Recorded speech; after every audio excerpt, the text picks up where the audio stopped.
नमस्कार दोस्तों, एक बार फिर से मेरे यूट्यूब चैनल पर आप सबका स्वागत है। आज हम प्लेटो के न्याय के सिद्धांत के बारे में चर्चा करने वाले हैं। थ्योरी ऑफ जस्टिस, ये वीडियो हिंदी में होने वाली है। और अगर आप ये वीडियो को अगर इंग्लिश में देखना चाहते हैं पूरी तरह से, तो आप डिस्क्रिप्शन बॉक्स में जाकर देख सकते हैं। वैसे वीडियो इंग्लिश में होने वाली, हिंदी और इंग्लिश में दोनों को मिक्स करके आपको बताऊंगा, ताकि दोनों मीडियम के स्टूडेंट समझ सकें। और जो प्योरली इंग्लिश समझना चाहते हैं, वो भी इस लेक्चर को देख सकते हैं। मैंने डिस्क्रिप्शन बॉक्स में लिंक दे रखा है। तो लेक्चर 1 में हमने डिस्कस किया था कि प्लेटो जो है, उन्हें लोकतंत्र पसंद नहीं है। प्लेटो जो एथेंस में आपका लोकतंत्र एग्जिस्ट करता था, उससे नफ़रत करते थे, उसको डिसलाइक करते थे। मैंने आपको रीज़न बताए हैं ऐसा क्यों। और प्लेटो का जो अंतिम लक्ष्य था अपने जीवन का, वह था आइडियल स्टेट, अर्थात आदर्शात्मक राज्य की स्थापना करना। और उसके लिए जस्टिस काफ़ी इम्पोर्टेंट है। बिना न्याय के आदर्शात्मक राज्य की स्थापना नहीं हो सकती। प्लेटो ऐसा मानते हैं, ठीक है? So the justice is the important ingredient for the establishment of the ideal state. तो चलिए शुरू करते हैं डिस्कशन को। और इसमें हम लोग ये भी डिस्कस करने वाले हैं कि थ्योरी ऑफ सोल्स का कॉन्सेप्ट क्या है, क्योंकि ये जब तक आप नहीं समझिएगा तब तक जस्टिस का जो कॉन्सेप्ट जो प्लेटो ने दिया है वह अधूरा है। और साथ ही साथ उस समय क्या-क्या प्रचलित अवधारणाएं थी न्याय को लेकर, क्या-क्या विचार थे, ये भी हम देखने का प्रयास करेंगे। तो जैसा कि मैंने पहले वाले लेक्चर्स में डिस्कस किया था कि प्लेटो जो थे, खुश नहीं थे डेमोक्रेटिक रिजीम से जो कि एथेंस में एग्जिस्ट करता था। और उनका अल्टीमेट एम था आइडियल स्टेट को एस्टेब्लिश करना। और जस्टिस जो है वह इनएविटेबल पार्ट है आइडियल स्टेट का। मतलब बिना जस्टिस के आइडियल स्टेट की स्थापना नहीं हो सकती। जस्टिस जो है वह आधार है आइडियल स्टेट का।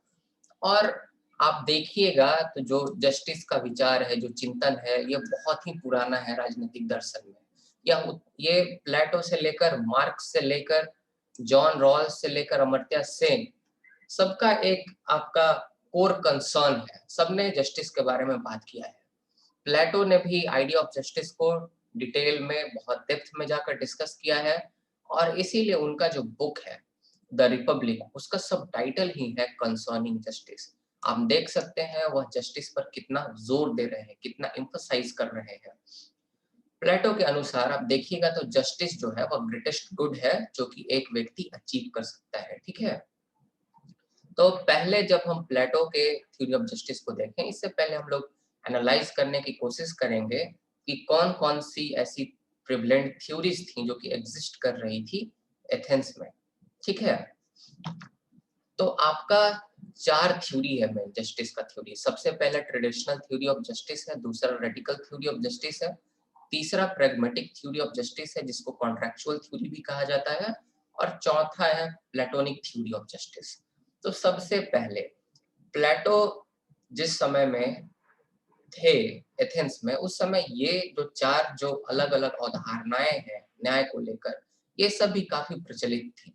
सबसे पहला जो आपका परंपरागत सिद्धांत है न्याय का, उसका आपका एडवोकेट है, उसकी आपकी सराहना करते हैं ये दोनों जो थिंकर हैं, सेफ्युलस एंड पॉलीमार्कस। तो ये दोनों जो है मेजर एक्सपोनेंट है ट्रेडिशनल थ्योरी ऑफ जस्टिस का, ठीक है?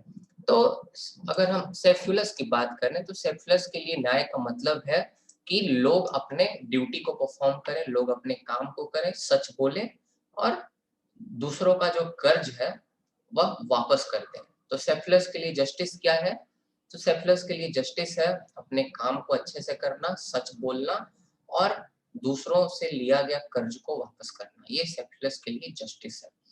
लेकिन जो प्लेटो है इस बात से अग्री नहीं करते। प्लेटो तर्क देते हैं। ये मैं जो बता रहा हूँ ये आपको एग्जामिनेशन में नहीं लिखना है। आपको मैंने जिस तरह से स्लाइड्स दिए हैं आपको बस वही चीजें लिखनी है, ठीक है?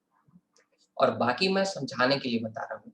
प्लेटो कहते हैं सेफ्युलस से कि ठीक है भाई, चलो अपना काम को सही तरीके से करना, सच बोलना तो न्याय है, लेकिन भाई दूसरों का कर्ज वापस करना, ये मेरे ख्याल से न्याय पूरी तरह से नहीं है, मैं इससे अग्री नहीं करता। प्लेटो एग्जाम्पल देते हैं कि मान लो कोई एक पागल व्यक्ति है और अगर तुमने उससे उसका हथियार लिया है, मान लो नाइफ, उसके पास एक चाकू थी, तुमने वह चाकू ले लिया है। अब तुम्हारे हिसाब से ये जो चाकू है ये उसको दे देना न्याय है। लेकिन अगर ये चाकू तुम उसको दोबारा दे दोगे, अगर ये हथियार तुम उसको दे दोगे, क्योंकि वह पागल है तो वह खुद को भी विध्वंस कर सकता है और इस हथियार की मदद से समाज का भी विध्वंस कर सकता है। तो इसीलिए मैं इस बात से अग्री नहीं करता कि भाई दूसरों का कर्ज को वापस करना हमेशा न्याय होगा। तो इस तरह से प्लेटो जो है इसके बात को काट देते हैं। दूसरा पॉलीमार्कस है। पॉलीमार्कस जो है ये सेफलस का बेटा होता है, ठीक है। ये कहता है कि जस्टिस का मतलब होता है हर एक व्यक्ति को अपना ड्यू वापस करना। मतलब जो व्यक्ति आपके साथ जैसा व्यवहार कर रहा है वैसा व्यवहार आपको भी उसके साथ करना चाहिए, यही न्याय है। मतलब आपको अपने दोस्तों के साथ दोस्ती निभाना चाहिए, उनके साथ अच्छा करना चाहिए और जो आपके दुश्मन है उनको हार्म करना चाहिए, उनको चोट पहुंचाना चाहिए, यही जस्टिस है। ठीक है कि अपने दोस्त के साथ अच्छा करो और दुश्मन के साथ बुरा करो, अर्थात जो व्यक्ति जैसा डिजर्व कर रहा है उसके साथ ऐसा करो। तो ये चीज भी प्लेटो रिजेक्ट कर देते हैं, बोलते हैं कि नहीं, इससे भी मैं एक तरह से अग्री नहीं करता। क्यों नहीं अग्री करता? तो प्लेटो यहाँ तर्क देते हैं कि मान लो एक राजा का दोस्त है और दूसरा राजा का दुश्मन है। अब राजा को न्याय करना है। अब राजा के दोस्त ने कोई क्राइम कर रखा है, तो इस तरह से राजा अपने दोस्त को तो अच्छा करेगा। तो अगर जब राजा अपने दोस्त के साथ अच्छा करेगा जबकि उसने क्राइम कर रखा है, तो ये तो अपने आप में इनजस्टिस हो गया, अन्याय हो गया। और मान लो अगर कोई राजा का दुश्मन है लेकिन वह अपने जगह पे सही है, ठीक है, तो राजा को क्या करना चाहिए? राजा को उसके साथ बुरा करना चाहिए तुम्हारे अनुसार, क्योंकि वह दुश्मन है। तो भाई ये न्याय का सिद्धांत सही नहीं है, क्योंकि इस न्याय के सिद्धांत से अन्याय की उत्पत्ति हो रही है। इस तरह से प्लेटो इसके भी बात को काट देते हैं। तीसरा है आपका थ्रेजिमेकस। तो थ्रेजिमेकस जो है ये रिप्रेजेंट करता है रेडिकल थ्योरी ऑफ जस्टिस को। ये कहता है कि भाई जस्टिस ये सब जो है फालतू की बातें हैं। ये बड़ा एक तरह से रेडिकल थिंकर थे, ठीक है। इनका मानना है कि जस्टिस वस्टिस कुछ नहीं होता। Justice is nothing but the interest of stronger. जो मजबूत लोग हैं उनका हित है, वही न्याय है। बल्कि माइट इज राइट। जो माइट है, जो मतलब सबसे मजबूत है, वही हमेशा सही होता है, यही न्याय है। दूसरे शब्दों में कहे तो जो मजबूत लोग होते हैं वह अपने हितों के लिए कानूनों को बनाते हैं और जो कमजोर होते हैं उनको उन कानूनों को मानना पड़ता है, और यही कुल मिला के न्याय है। न्याय सिर्फ मजबूतों के लिए है, न्याय कमजोरों के लिए है ही नहीं। अब ये बात जो है, इस बात को एक ठोस तर्क के साथ प्लेटो नहीं काट सकते थे, क्योंकि भाई वो बोल सही ही रहा था कि न्याय जो है वह मजबूतों के लिए ही है। न्याय जो है, जो जस्टिस है, that is nothing but the might is right. लेकिन प्लेटो किसी तरह से कहते हैं, इसके बात को काटते हैं कि नहीं, ऐसा नहीं है कि जो न्याय है सिर्फ स्ट्रॉन्गर लोगों के लिए है। तो राज्य के जो कानून है सिर्फ मजबूत लोग बनाते हैं और कमजोर लोगों को बस उसको मानना पड़ता है, ऐसा नहीं है। The laws made by the state are in the interest of everyone, whether he is weak or whether he is strong। तो इस तरह से प्लेटो इसके बात को काटते हैं कि न्याय जो है वो सबके लिए है, सिर्फ स्ट्रॉन्गर लोगों के लिए नहीं होता है। जस्ट इसके उलट बोलते हैं ग्लूकोन। ग्लूकोन रिप्रेजेंट करते हैं प्रैग्मेटिक थ्योरी या कॉन्ट्रेक्चुअल थ्योरी। ये बोलते हैं कि जस्टिस जो है वह कमजोरों का हित है। कमजोर जो है वह राज्य का निर्माण करते हैं, क्योंकि वह खुद को प्रोटेक्ट नहीं कर सकते, वह उतना सक्षम नहीं होते, और इसीलिए वह राज्य का निर्माण करते हैं और अपने हिसाब से कानून को बनाते हैं। तो इधर आप देख सकते हैं कि थ्रेजिमेकस बोल रहे हैं कि justice is nothing but the interest of stronger. On the other hand the Glaucon is claiming that justice is nothing but the interest of the weaker. इसको भी उसी तर्क से काटते हैं। प्लेटो कहते हैं कि नो नो, जस्टिस जो है that is for everyone, that is in the interest of everyone। justice is neither in the interest of stronger nor only in the interest of weaker। justice is for everyone। तो किसी तरह से इन दोनों तर्क को काटते हैं। अब ये कुछ प्रेवलेंट आपके आइडियाज थे न्याय को लेकर, ठीक। फिर से रिवीजन करते हैं। सेफिलस क्या कहते हैं? भाई अपना काम करना, सच बोलना और कर्ज को वापस करना जस्टिस होता है। पॉलीमार्कस कहते हैं कि भाई जो आपके साथ जैसा करे उसके साथ वैसा ही करना, यही जस्टिस है। अपने दोस्तों के साथ अच्छा करना, दुश्मनों के साथ बुरा करना। फिर थ्रेजिमेकस कहते हैं कि जस्टिस वस्टिस जो है कुछ भी नहीं, बल्कि आपका जो मजबूत लोग है उनका हित है, माइट इज राइट है। ओके, जो मजबूत लोग हैं वही कानूनों का निर्माण करते हैं, और राज्य के कानून मजबूत लोगों के हित के लिए होते हैं और कमजोरों को बस उसका बात मानना होता है। वही ग्लूकोन कहते हैं कि जस्ट उसके उलट कहते हैं कि राज्य के जो कानून होते हैं वह कमजोरों के द्वारा बनाए जाते हैं, क्योंकि कमजोर ही राज्य का निर्माण करते हैं, क्योंकि वह खुद से अपना रक्षा नहीं कर सकते हैं। तो ये कुछ आपका थ्योरीज था उस टाइम का। अब प्लेटो के हिसाब से जस्टिस क्या है?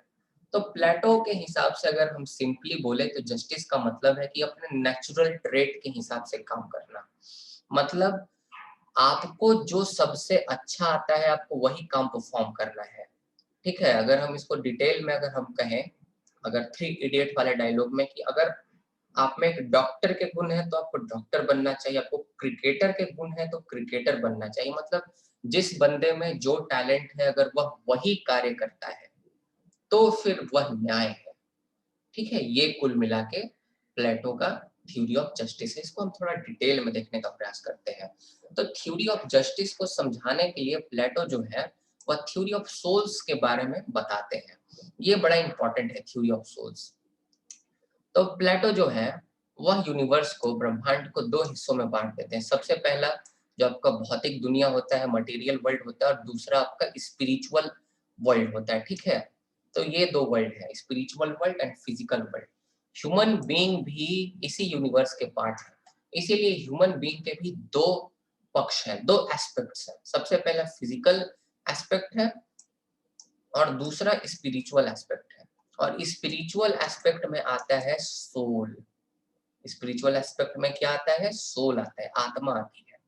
ठीक है, आगे प्लेटो कहते हैं कि हर एक व्यक्ति के आत्मा में तीन गुण, तीन एलिमेंट्स देखने को मिलते हैं, तीन तत्व होते हैं। कौन कौन से तीन तत्व हैं? तो सबसे पहले है रीजन। ठीक है, रीजन मतलब बुद्धि, एक तरह से आप कह सकते हैं तर्कता, रैशनैलिटी। दूसरा है करेज अर्थात साहस। तीसरा है एपेटाइट मतलब डिजायर आप कह सकते हैं। ठीक है, एपेटाइट एक तरह से भूख, कुछ करने का, प्रोड्यूस करने का। तो ये तीन जो तत्व हैं ये हर एक व्यक्ति के आत्मा में होते हैं। ठीक है, रीजन, करेज और एपेटाइट। लेकिन ये इक्वली हर एक सोल में नहीं होते। हर एक सोल में इक्वल रीजन, इक्वल करेज और इक्वल एपेटाइट नहीं होता। इसका मतलब कि हर एक व्यक्ति के अंदर बराबर रीजन नहीं होता, बराबर करेज नहीं होता, बराबर एपेटाइट नहीं होता। कोई एक जो तत्व होता है कि हर एक सोल में डोमिनेंट होता है, हर एक सोल में वह कुछ ज्यादा होता है। हो सकता है किसी सोल में रीजन ज्यादा हो सकता है किसी सोल में करेज ज्यादा हो सकता है किसी सोल में एपेटाइट या डिजायर ज्यादा हो। ठीक है, तो प्लेटो ये बात कहते हैं। तो वही चीज आगे मैंने लिख रखा है कि natural desire, every soul is not same. हर एक जो सोल है, आत्मा है, वह एक नहीं होती। कुछ सोल सुपीरियर होते हैं, कुछ सोल इंफीरियर होते हैं। सुपीरियर और इंफीरियर का मैं आपको मतलब समझा दूंगा। मतलब प्लेटो सुपीरियोरिटी के बेसिस पे, मतलब जिसमें रीजन ज्यादा डोमिनेंट है ना उसको सुपीरियर सोल बोलेंगे, जिसमें करेज ज्यादा डोमिनेंट है उसको थोड़ा सा इंफीरियर, और जिसमें एपेटाइट डोमिनेंट है बहुत ज्यादा वो सबसे इंफीरियर हो गया, इस तरह से। तो प्लेटो कहते हैं कि भाई एक ऐसा पर्सन जिसके अंदर रीजन डोमिनेट करता है, जिसके अंदर सबसे ज्यादा रीजन है, उसको प्लेटो कहते हैं मैन ऑफ गोल्ड। अर्थात ये सोने का, स्वर्ण व्यक्ति है, ठीक ना, मैन ऑफ गोल्ड है। और जो मैन ऑफ गोल्ड है ये रूलिंग क्लास से बिलोंग करना चाहिए, क्योंकि इसके अंदर विजडम होता है, ज्ञान होता है। ठीक है, इसलिए ये रूलिंग क्लास से बिलोंग करना चाहिए। दूसरा जो आपका पर्सन है जिसके अंदर करेज है, साहस है, इसको प्लेटो ने कहा मैन ऑफ सिल्वर। और ये जो है सोल्जर क्लास में या वॉरियर क्लास में बिलोंग करना चाहिए, क्योंकि ये करेज पोजेस करता है। ठीक है, तीसरा ऐसे व्यक्ति जिनके अंदर एपेटाइट या डिजायर है, ठीक है, इनको बोला गया मैन ऑफ कॉपर। और ये प्रोड्यूसिंग क्लास में, जो उत्पादन करने वाले जो वर्ग हैं, जैसे आपके ट्रेडर्स हो गए, मर्चेंट्स हो गए, आर्टिसंस हो गए, या फिर आपके फार्मर्स हो गए, ये सब प्रोड्यूसिंग क्लास, क्योंकि इनके पास टेम्परेंस है, ये संयम इनके अंदर है, ये क्वालिटी है, ठीक है। तो आपका यही 3 जो है सोल को क्लासिफाई करते हैं। सबसे पहला मैन ऑफ गोल्ड, जिनके अंदर रीजन डोमिनेट कर रहा है, इनको रूलिंग क्लास से होना चाहिए, और क्योंकि इनके पास विजडम होता है। दूसरा मैन ऑफ सिल्वर, इनके अंदर करेज डोमिनेट करता है और ये सोल्जर क्लास से होने चाहिए। तीसरा मैन ऑफ कॉपर, जिनके अंदर एपेटाइट या डिजायर ज्यादा होता है, ये प्रोड्यूसिंग क्लास से होने चाहिए। तो जस्टिस प्लेटो के लिए क्या है, अब हमें ये समझना होगा। तो जस्टिस सिंपल सा है, अगर हम यही समझें जस्टिस का मतलब कि जिसके अंदर रीजन डोमिनेट कर रहा है, आप उसको रूलिंग क्लास में प्लेस करो, वो रूल करे अगर सोसाइटी को, वो रूल करे अगर स्टेट को, तो ये उसके साथ जस्टिस है। और ये सोसाइटी के साथ भी जस्टिस है। भाई जस्टिस आपके साथ कब होगा, जब आपके देश का सबसे बहादुर इंसान, जिसके अंदर सबसे ज्यादा साहस हो, वह जाके बॉर्डर पर खड़ा होगा, तब तो आपके साथ जस्टिस होगा, आपकी रक्षा सही तरह से हो पाएगी। और उस व्यक्ति के साथ भी जस्टिस होगा, क्योंकि जो काम में वह सबसे अच्छा था, जो काम में उसको मन लगता था, उसको वही काम दिया गया है। और तीसरा आपका ये है कि भाई जो कि जिनके अंदर एपेटाइट है, जिनके अंदर भूख है, जिनके अंदर उत्पादन करने की क्षमता है, ठीक है, वे प्रोड्यूसिंग क्लास, उत्पादक वर्ग से अगर बिलोंग कर रहे हैं, तो ये जस्टिस है समाज के लिए भी और व्यक्ति के लिए भी। क्योंकि भाई जो सबसे ज्यादा कार्य कर पाएगा, अगर वह खेती कर रहा है, तो वह ज्यादा से ज्यादा प्रोडक्शन कर पाएगा, समाज की भी भलाई होगी, समाज को प्रचुर मात्रा में भोजन प्राप्त होगा, और उसके साथ भी भलाई होगी, है कि नहीं, उसके साथ भी न्याय होगा। तो ये कुल मिला के आपका जस्टिस का अवधारणा है। तो प्लेटो के जस्टिस का 2 एस्पेक्ट है, मैंने दोनों को आपको समझा दिया। सबसे पहला एस्पेक्ट है justice for individual. Justice for individual का सिंपल सा मतलब है कि जो इंडिविजुअल के पास जो डोमिनेटिंग ट्रेट है, अर्थात जिस इंडिविजुअल में जो भी काबिलियत है, उसको वही काम करना चाहिए। अगर कोई इंडिविजुअल अपने काबिलियत के हिसाब से, अपने डोमिनेट ट्रेट के हिसाब से काम कर रहा है और उसके काम में कोई इंटरफेयर नहीं कर रहा है, तो वह इंडिविजुअल अर्थात व्यक्ति के लिए न्याय है। अगर एक ऐसा व्यक्ति है जिसके अंदर रीजन है, अगर वह रूल कर रहा है, अगर सोसाइटी को, अगर स्टेट को, अगर वह किंग है, तो फिर वह उसके साथ जस्टिस है। और अगर कोई उसके काम में इंटरफेयर नहीं कर रहा, कोई जाके उसको 2 थप्पड़ लगा के नहीं बोल रहा है कि चल बेटा तू चल के खेत में काम कर, तो ये जस्टिस। अगर कोई उसके काम में इंटरफेयर नहीं कर रहा है, तो वही चीज लिखा हुआ है यहाँ पे, आप देख सकते हैं कि अगर आप देखिए तो व्यक्ति के स्तर पर न्याय कब होगा, तो जब हर एक व्यक्ति फंक्शन करेंगे अपने नेचुरल डोमिनेटिंग ट्रेट के हिसाब से, और कोई भी उनके फंक्शन में इंटरफेयर या हस्तक्षेप नहीं करेगा। दूसरे शब्दों में, जिस व्यक्ति के पास रीजन है वह रूल करे, जिस व्यक्ति के पास स्पिरिट है या करेज है वह प्रोटेक्ट करे, सोल्जर बने, और जिस व्यक्ति के पास डिजायर है या एपेटाइट है वह प्रोड्यूस करे, वह उत्पादन करे, या और पीजेंट बने, फार्मर बने, या आर्टिशियन बने, शिल्पकार बने, या फिर ट्रेडर बने। दूसरा, समाज के लिए जस्टिस क्या होगा, तो समाज के लिए जस्टिस होगा कि अब इंडिविजुअल जिनके अंदर रीजन है, तो बहुत सारे इंडिविजुअल हो गए, तो ये आपके रूलिंग क्लास के मेंबर हो गए सभी। उसी प्रकार से सभी इंडिविजुअल जिनके अंदर में करेज है, सभी आपके मेंबर हो गए हैं सोल्जर क्लास के या वॉरियर क्लास के। और जिनके अंदर आपका एपेटाइट है या डिजायर है, सभी मेंबर हो गए हैं आपके प्रोड्यूसिंग क्लास के। तो अगर रूलिंग क्लास के सभी सदस्य, अगर पूरा का पूरा रूलिंग क्लास रूल कर रहा है और बाकी 2 क्लास इसमें इंटरफेयर नहीं कर रहे हैं, तो ये समाज के लिए जस्टिस है। उसी तरह से अगर वॉरियर क्लास प्रोटेक्ट कर रहा है, तो ये समाज के लिए जस्टिस है। और अगर प्रोड्यूसिंग क्लास प्रोड्यूस कर रहा है, तो ये समाज के लिए जस्टिस है। अगर दूसरे शब्दों में कहें तो समाज के स्तर पर जो न्याय की अवधारणा है, वह व्यक्ति के स्तर पर न्याय की अवधारणा में छुपी हुई है, that is inherent in the justice of the individual. अगर दूसरे शब्दों में कहें तो जितने भी व्यक्ति हैं रीजन के साथ, अगर वह रूलिंग क्लास के पार्ट है, जितने भी व्यक्ति हैं स्पिरिट के साथ अगर वह वॉरियर क्लास के पार्ट है, जितने भी व्यक्ति हैं डिजायर के साथ अगर वह प्रोड्यूसिंग क्लास के पार्ट है, और हर एक स्पेसिफिक क्लास अपनी स्पेसिफिक ड्यूटी कर रहा है, जैसा कि मैंने आपको समझाया, और एक दूसरे के क्लास के फंक्शंस में इंटरफेयर नहीं कर रहा है, तो ये फिर जस्टिस है समाज के स्तर पर। तो ये आपका जस्टिस का पूरा अवधारणा है जो कि प्लेटो ने दिया है। वर्किंग और functioning according to one's naturally dominating trait. और व्यक्ति के लिए क्या है न्याय, आप समझ गए, समाज के लिए क्या है न्याय, आप समझ गए। अब आगे हम बात करेंगे, जब न्याय की अवधारणा की स्थापना होगी तो न्याय की अवधारणा से आइडियल मैन अर्थात एक आदर्शात्मक व्यक्ति की संकल्पना को हम पूरा कर पाएंगे। मतलब न्याय की अवधारणा से एक आदर्शात्मक व्यक्ति का विकास होगा। आदर्शात्मक व्यक्ति का जो समूह होगा वह आदर्शात्मक समाज का नेतृत्व करेगा या उसका विकास होगा। आदर्शात्मक व्यक्ति अगर होंगे समाज में तो उससे आदर्शात्मक समाज की भी स्थापना होगी। और ये जो आइडियल सोसाइटी है ये अंततः देखिएगा कि आइडियल स्टेट के एस्टेब्लिशमेंट में इसकी स्थापना में मदद करेगी। मतलब without ideal main you can not establish the ideal state, and without justice U can not make the men ideal. Therefore, the justice is the foundation for the ideal state, because justice helps us to make the ideal man and the ideal society, and ultimately the ideal man establishes the ideal state. Okay, इसीलिए प्लेटो का कथन है कि राज्य कुछ भी नहीं बल्कि इंडिविजुअल रिट लार्ज है।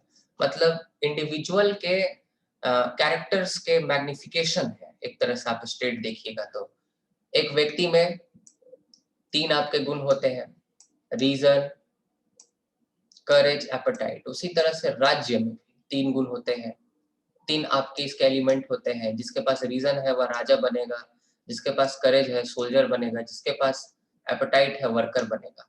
तो राज्य कुछ भी नहीं बल्कि एक इंडिविजुअल को आप देखिएगा तो उस इंडिविजुअल का एक विशाल संकल्पना है।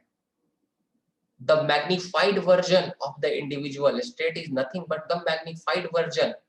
Okay? तो इतना आप समझ गए होंगे। हम आइडियल स्टेट को इससे बाद में बात करेंगे। अब आगे आपको ये चीज समझना है कि हम कैसे पता लगा पाएंगे कि ये जो व्यक्ति है इसके पास रीजन है या इसके अंदर करेज ज्यादा है या इसके अंदर एपेटाइट ज्यादा है। तो इसके लिए शिक्षा व्यवस्था इंपॉर्टेंट है। The scheme of education, the theory of education. तो हमारा अगला लेक्चर होने वाला है थ्योरी ऑफ एजुकेशन पे, because without theory of education you can not realize the theory of justice. Okay, because how you can say that in this person the reason is dominating, you cannot say that without the scheme of education। क्योंकि आप शिक्षा सबसे पहले लोगों को देंगे और उस शिक्षा के माध्यम से आप बता पाएंगे कि अच्छा ये व्यक्ति के पास रीजन ज्यादा है। तो ये चीज हम अगले लेक्चर में डिस्कस करने वाले हैं। आप अपने जब आंसर्स को लिखते हैं तो 1-2 आप थोड़ा कोटेशंस लिखते हैं तो आंसर्स आपका अच्छा होता है, मार्क्स ज्यादा मिलते हैं। तो मैंने विल डुरैंट जो है द स्टोरी ऑफ फिलॉसफी इनका बुक है उसमें इन्होंने प्लेटो के परफेक्ट स्टेट पे कमेंट किया है कि प्लेटो का परफेक्ट स्टेट कैसा है। तो परफेक्ट स्टेट आपका प्योरली देखिएगा तो डिवीजन ऑफ वर्क पे बेस्ड है। ठीक है, काम को बांट दिया गया है, एक व्यक्ति एक कार्य करेगा, स्पेशलाइजेशन, वर्क स्पेशलाइजेशन पे बेस्ड है। यही चीज ये बताते हैं कि जो प्लेटो का परफेक्ट स्टेट है उसमें जो इंडस्ट्रियल फोर्सेस है मतलब जो वर्कर्स हैं ये प्रोड्यूस करेंगे लेकिन रूल नहीं करेंगे। जो मिलिट्री फोर्सेस हैं ये प्रोटेक्ट करेंगे लेकिन रूल नहीं करेंगे। और जो forces of knowledge and science and philosophy है मतलब ऐसे ताकत जिनके पास ज्ञान है, विज्ञान है और दर्शन है अर्थात जिनके पास रीजन है, द मैन ऑफ गोल्ड, इनको प्रोटेक्ट करेंगे और इनको नरिश करेंगे। आपके प्रोटेक्ट कौन करेंगे तो मिलिट्री फोर्सेस प्रोटेक्ट करेंगे और इंडस्ट्रियल फोर्सेस नरिश करेंगे। ये आपको जब मैं कम्युनिज्म बताऊंगा प्लेटो का तो और अच्छे से समझ में आएगा। बोलने का मतलब है कि जो रूलिंग क्लास है ना उसका प्रोटेक्शन करेगा आपका सोल्जर क्लास या वॉरियर क्लास, उसको खिलाया पिलाएगा, उसको एक तरह से नरिश करेगा, पालेगा कौन, वर्कर क्लास। ठीक है, प्रोड्यूस करेगा और ये रूल करेंगे जो आपके रूलिंग क्लास होंगे। यही चीज है ना जी, यही चीज मैं उस समय से आपको बता रहा हूँ। ऐसा नहीं है कि जो किंग हैं, उनको भी जाकर खेत में काम करके अपने लिए भोजन खुद उत्पादन करना है, उनको जाकर हथियार लेकर लड़ना है, उनके लिए काम करने वाले लोग, ठीक है? जो मैन ऑफ सिल्वर है और मैन ऑफ कॉपर जिनको कहा गया है।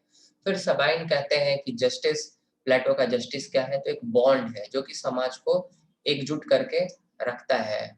For Sabine, the Plato's idea of justice is nothing but the bond which hold the society together.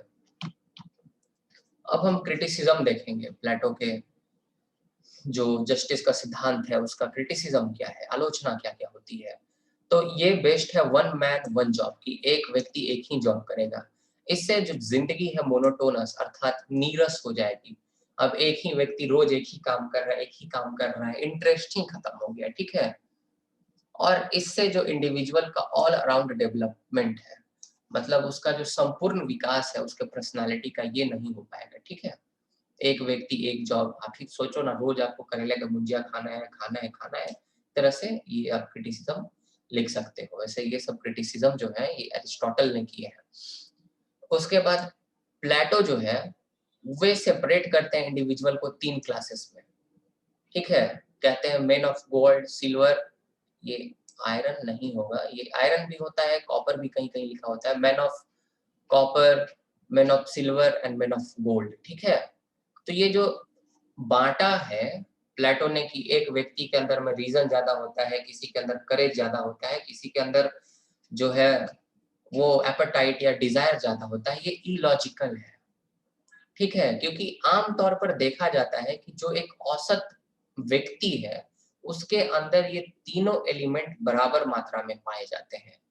मतलब एक जो औसतन जो व्यक्ति है उसके अंदर रीज़न भी उतना ही होता है जितना करेज होता है और एपेटाइट भी उतना ही होता है, ठीक है? तो ये इलॉजिकल डिवीज़न किया है, जो प्लेटो है सो, कि एक व्यक्ति के अंदर रीज़न ज़्यादा है, तो एक के अंदर करेज ज़्यादा होता है, ऐसा नहीं है। औसतन व्यक्ति के अंदर तीनों तत्व पाए जाते हैं और लगभग बराबर ही होते हैं।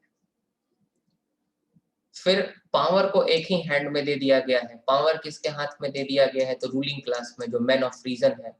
तो ये आराम से पावर को जो है मिसयूज़ करेंगे, अब्यूज़ होगा पावर का क्योंकि अगर आपने जॉन एक्टन का अगर आपने स्टेटमेंट सुना है कि power corrupts and absolute power corrupts absolutely अर्थात शक्ति भ्रष्टाचारी बनाती है और संपूर्ण शक्ति पूरी तरह से भ्रष्टाचारी बना देती है। तो अगर आप जो व्यक्तियों के पास रीज़न है, जो रूलिंग क्लास है, उनको अगर पूरा पावर उनके हाथ में अगर दे देंगे, कॉन्सन्ट्रेट कर देंगे, तो एक समय ऐसा आएगा कि वे उस पावर का मिसयूज़ करने लगेंगे। फिर उसके बाद जो प्लेटो का जो न्याय का सिद्धांत है, वह ड्यूटी पर, वह कर्मों पर, कर्तव्यों पर ज़्यादा महत्व देता है और अधिकारों को कम महत्व देता है, ओके? इकोनॉमिक पावर भी आप देखिए तो एक ही क्लास के हाथ में दे रखा है, जो प्रोड्यूसिंग क्लास है, जिनके अंदर एपेटाइट है, ठीक है? जो मैन ऑफ कॉपर है, उनके अंदर और इन्हीं के पास ही सिर्फ प्रॉपर्टी रहेगा, बाकी दोनों के पास प्रॉपर्टी भी नहीं रहेगा। हम थ्योरी ऑफ कम्युनिज्म में यही पढ़ते हैं, ठीक है? आगे मैं बताऊँगा और ये नेचुरल राइट के नोशन के खिलाफ है क्योंकि भाई property is the integral part of the natural right, okay? Life, liberty and property according to the John Locke. So आप देखिएगा तो these are the criticism on the Plato's theory of justice. I hope आपको सब समझ में आया होगा। अगर आपको लेक्चर पसंद आया तो चैनल को लाइक ज़रूर करें, वीडियो को शेयर करें वीडियो को और साथ ही साथ चैनल को ज़रूर सब्सक्राइब करके जाइए। बहुत मेहनत लगता है वीडियो बनाने में और साथ ही साथ चीज़ों को कॉन्सेप्ट से पढ़िए। अगर आप मुझे चाहें तो गूगल पे या फ़ोन पे के माध्यम से सपोर्ट भी कर सकते हैं। आपकी सपोर्ट की मुझे आवश्यकता है तो प्लीज़, प्लीज़, प्लीज़ सपोर्ट करें। थोड़ा बहुत कम से कम 1 दिन का गोलगप्पा तो ज़रूर सैक्रिफाइस करें। बहुत-बहुत